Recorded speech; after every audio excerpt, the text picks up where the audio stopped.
the Holy Bible, the King James Version. So I want everybody to pick up their books and I want them to turn to the preface of the Bible. We begin with the Purpose, which says, Purpose. In the preface to this 1611 edition, the translators of the Authorized Version, known popularly as the King James Bible, state that it was not their purpose to make a new translation, but to make a good one better. Indebted to the earlier work of William Tyndale and others, they saw their best contribution to consist in revising and enhancing the excellence of the English versions, which had sprung from the Reformation of the 16th century. In harmony with the purpose of the King James scholars, the translators and editors of the present work have not pursued a goal of innovation. They have perceived the Holy Bible, New King James Version, as a continuation of the laborers of the earlier translators, thus unlocking for today's readers the spiritual treasures found especially in the Authorized Version of the Holy Scriptures. And the next verse is a living legacy, which we will get into after we discuss the purpose portion of the preface. And we're pulling out William Tyndale's name because his name was constantly mentioned throughout the creation of the Bible. If you study the Bible, and in the preface, his name is mentioned. So we're going to pull his name out and we're going to break down the preface of the Bible so that we can understand the construction of the Bible, who influenced the Bible, who helped to write the Bible, the reasons behind their work.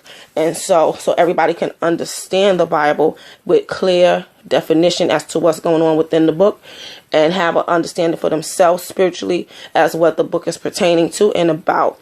And we're going to pull out, like I said, other names in the book as we move forward after we start with the purpose. So then we'll go into a living legacy and the other portions of the preface, and then we'll divulge into the remaining of the book, which will be the verses in the Bible. So stay tuned, stay with me, keep tuning in, keep locking in so that you can understand how this is decoded. Everything will be clear and concise. It will be a breaking down of all the parables, which will decode the book for you, for anybody who's wishing to study the Bible with a clear, conscious understanding.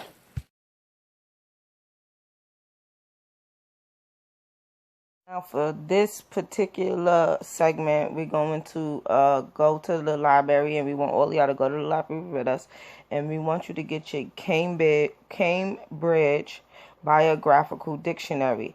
Now the Cambridge Biographical Dictionary could be found at anyone's local library, and it gives you a biographical description of a person's life, their accomplishments, and what they did in this world. It is a dictionary for people, not for words. And from this dictionary, we're going to read about William Tyndale. Okay, William Tyndale, or Hutchins, okay? Approximately, when you see that C with the little period, okay, for circa means approximately. They know the dates and the time and the eras. All of these things happen because they did a lot of wickedness in this world and documented it. And we're going to look into the facts that have been left behind on the earth that we can utilize as our resources to understand and comprehend what we are reading. So approximately 1494 to 1536, William Tyndale, English translator of the Bible, born probably in Slimbridge in Gloucestershire. He was educated at Magdalen Hall, Oxford, 1510 to 1515. Now, after a spell at Cambridge, he became a chaplain and a tutor in a household at Little Sodbury. That's what it says about his earlier life. Let's continue on reading what it says about his life. This is a short biography of his life from the Cambridge Dictionary, the Oxford Cambridge Dictionary, okay? It goes on to say, his sympathy with the new learning aroused suspicion, and already a competent Greek scholar, in 1523, he went to London.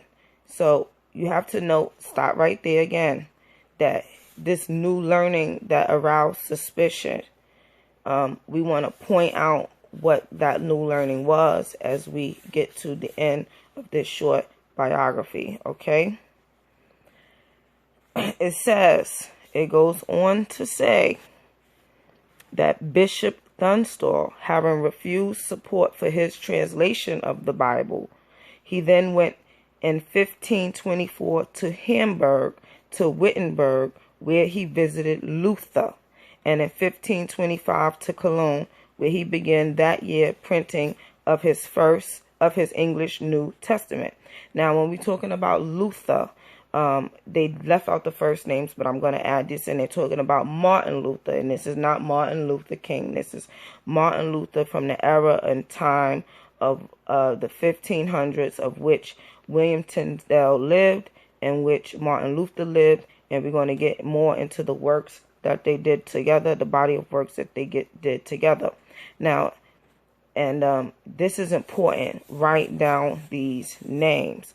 Martin Luther, these are people that if you are studying the Bible, you need to know about them and who they were and what they did. Okay? It goes on to say, this had not been proceeded beyond the Gospels of Matthew and Mark, when the intrigues of Cochlaeus forced Tyndale to flee to Worms, where Peter Schoeffer began printing for him 3,000 New Testaments in small octavo. Okay, you can read these, but this is not in. We're talking about Greek, okay, formatted from Greek Bible into English Bible. The translation owed much to Luther and Erasmus. The translation of this book that William Tyndale wrote owed much to Luther and Erasmus. This was really more of their words, their notes, their documentation, their ideology and belief. Now, because if you remember when we was reading the preface of the Bible, they said they perceived these works, and you have to also note the key word perceived. A perception is not truth, it's a person's ideology, okay, and that's a fact. A perception is not truth, it is a person's ideology, and each person have a different ideology. Each person perceives something differently.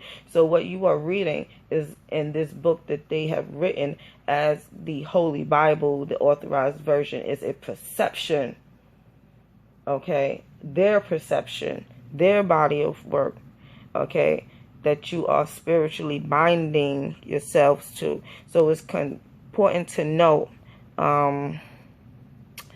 who and what you're reading and from what era you're reading these works from and where they was created for and what purpose they was created for, which is why we are reading the preface of the Bible and why we are now reading a short biography on William Tyndale, okay? Where the translation owed much to Luther and Erasmus, okay? You can find this information in the Oxford, Cambridge Biographical Dictionary, okay? Much of his scholarship and literary skill was owed to Luther and Erasmus. As you can continue reading from that sentence. You can read on your own or read along with us. And we're going to want to say, Tunstall and Warham denounced the book, and hundreds of copies were burned, but it made its way. In 1527, he moved to Marburg to the protection of Philip the Magnanimous. In 1529, he was shipwrecked on the way to Hamburg, where he met Coverdale, and in 1531, he went to Antwerp. There probably was published his Pentateuch, and where the marginal glosses and almost all original contain the violent attacks on the Pope. Now, a Pentateuch is the first 5 books of the Bible: Genesis, Deuteronomy, all of those books. The first 5 books of the Bible, the stories that they created up, even down to Adam and Eve, that they conjured up and put together this holy scripture with. It is also what you probably refer to as the Jewish Torah. Okay, it's the first Jewish and first Caucasian Christian book, translated book into the English version from the Greek. Now, like I said, it contained the original attacks on the Pope and the bishops. Okay, so he was attacking it contained all the original attacks on the Pope and the bishops, and it's important to note that they would have attacks on the Pope and the bishops inside of this Bible, okay, that he printed. So, like I said, with the original attacks on the Pope and the bishops and the Pentateuch.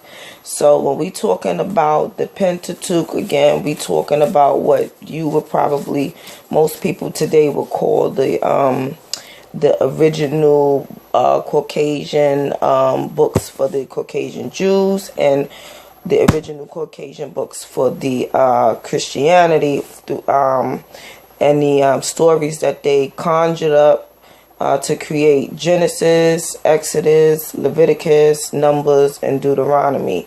And it's important to note that the Pentateuch and these first original books for the Jewish and Christian religion, that is what the modern format of what we know, is completely separate from the Black African Hebrew, which is the original Jew, okay, and original formation of where Christianity started from in the African nation. A majority of blacks around the world were already Hebrew, Christian, Catholic, and Jew. So this new modernized version of the Pentateuch, excuse me, I get tongue-tied, but you know what I'm saying, is completely separate from the Africanized version, and we're going to get into those two separate books later on in the presentation. So, like I said, with the original attacks on the Pope and the bishops and the Pentateuch, okay, the biographical dictionary goes on to say he leans heavily on Luther. Okay, it says that. And it says in 1531 he appeared his version of Jonah with the prologue. An authorized version of Tyndale's New Testament was made at Antwerp in August 1534. And in November, Tyndale himself issued there a revised version.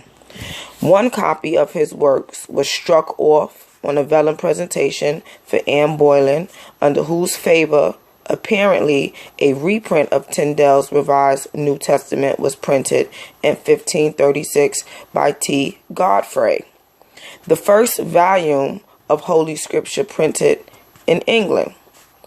Tyndale revised his testament in 1535, this time without marginal notes.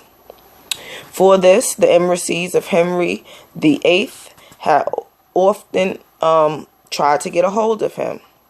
At last, in 1535, he was arrested in Antwerp through the treachery of Henry Phillips, a Roman Catholic zealot, imprisoned in the castle of Vador, tried there in 1536.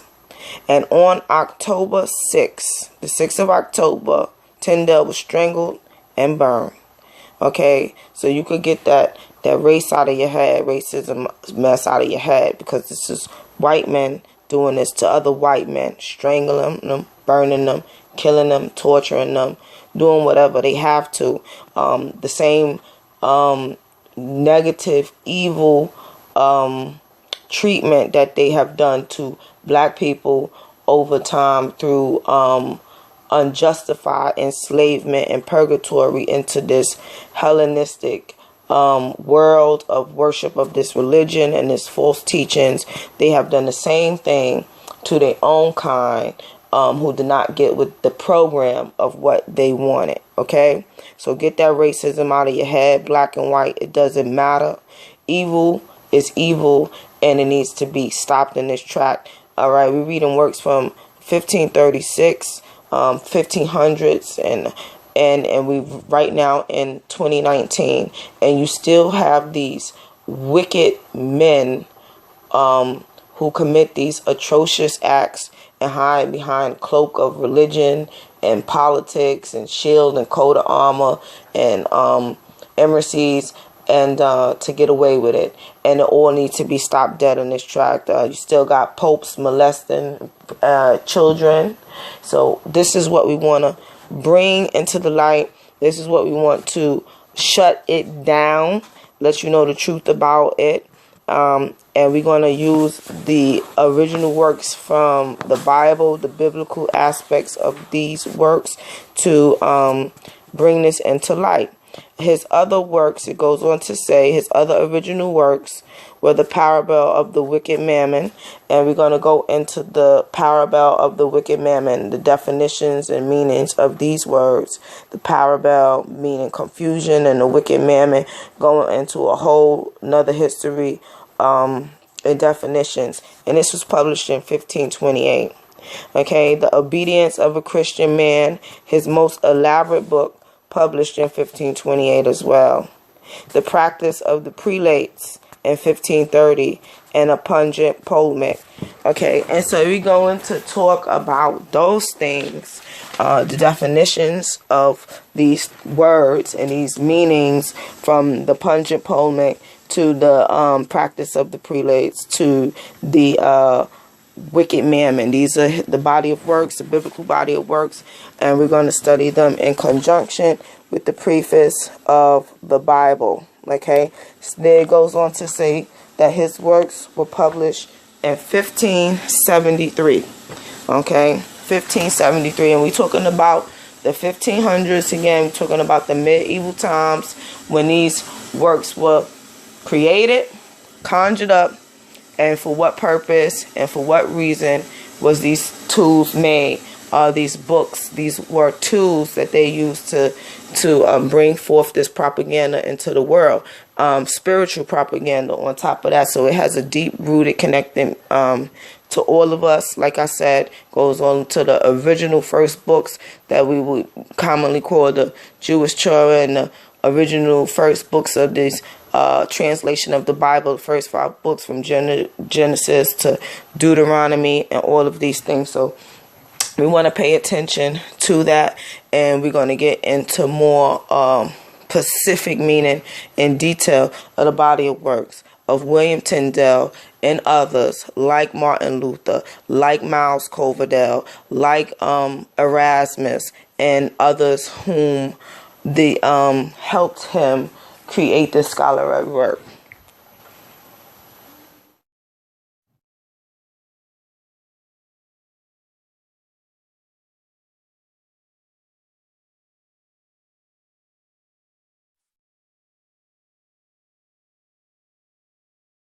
The meaning of William Tyndale's body of work. Let's just look at that. The Wicked Mammon, the Bible, and some of the other works that he did. We're going to read the definitions and discuss the terms and terminologies of his work, including the Bible and what he meant by it. The definition of the word mammon. Wealth regarded as an evil influence or false object of worship and devotion.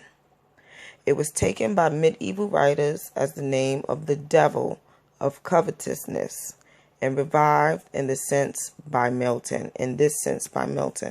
Now, to covet somebody is not just to be jealous, but it's also to be greedy, to be greedy for material possessions, to covet somebody, covetousness. And it says in this definition, it was revived in this sense by Milton. And so we're going to talk about this influence and these false objects of worship and devotion biblically in a historical manner. And we want to talk about it in the definition and how it was formatted as the name of the devil of covetousness. So that when he's talking about this wicked mammon, this wicked devil, and pastors who covet these possessions, material possessions, you're gonna further understand what he's meaning in these definitions as we get into the historical content of the Bible. It has a very deep meaning behind these words. Okay. The definition of the word prelate. A prelate is a high-ranking member of the clergy who is an ordinary or who ranks in the precedence with ordinaries. The word derives from the Latin prelatus, the past participle for prefer, which means carry before, be set above or over, or prefer. Hence, a prelate is one who is set over others.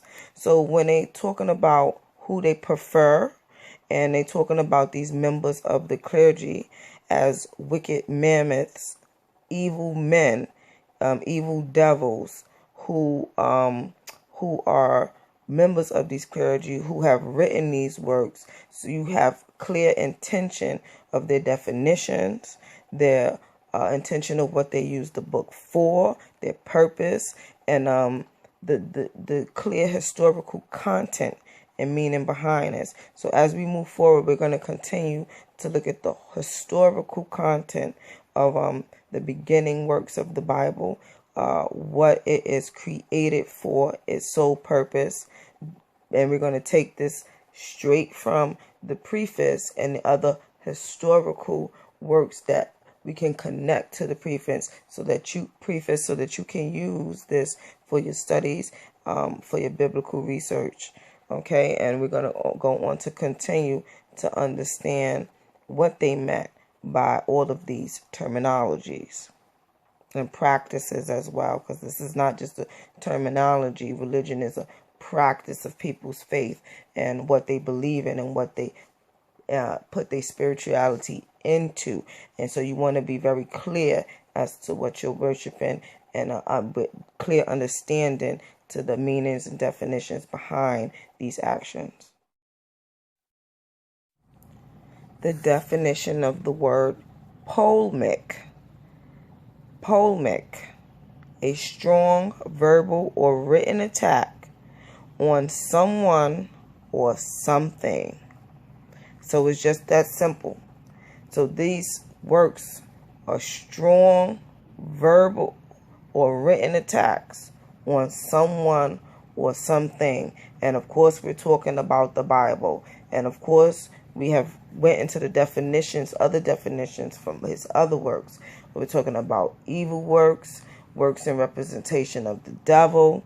Okay, all of these things are attacks on a God, the God that we will believe in to be the good God versus the evil God. And we're going to get into these wickedness and these teachings and these practices like I said, as we continue to study the historical content of the Bible, because they put so much nonsense in this, and they've written it in a way of such, and with all of these parables in a way where it caused so much confusion.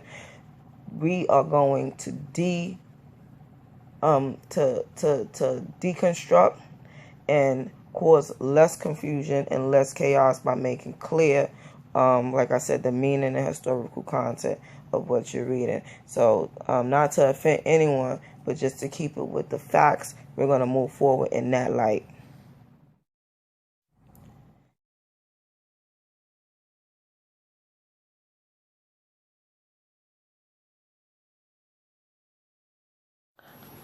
So that was the purpose. And remember, this is 1,611 editions of this. And it was their purpose to in-depth this into the earlier work by William Tyndale, which we just read, and we see what he's all about.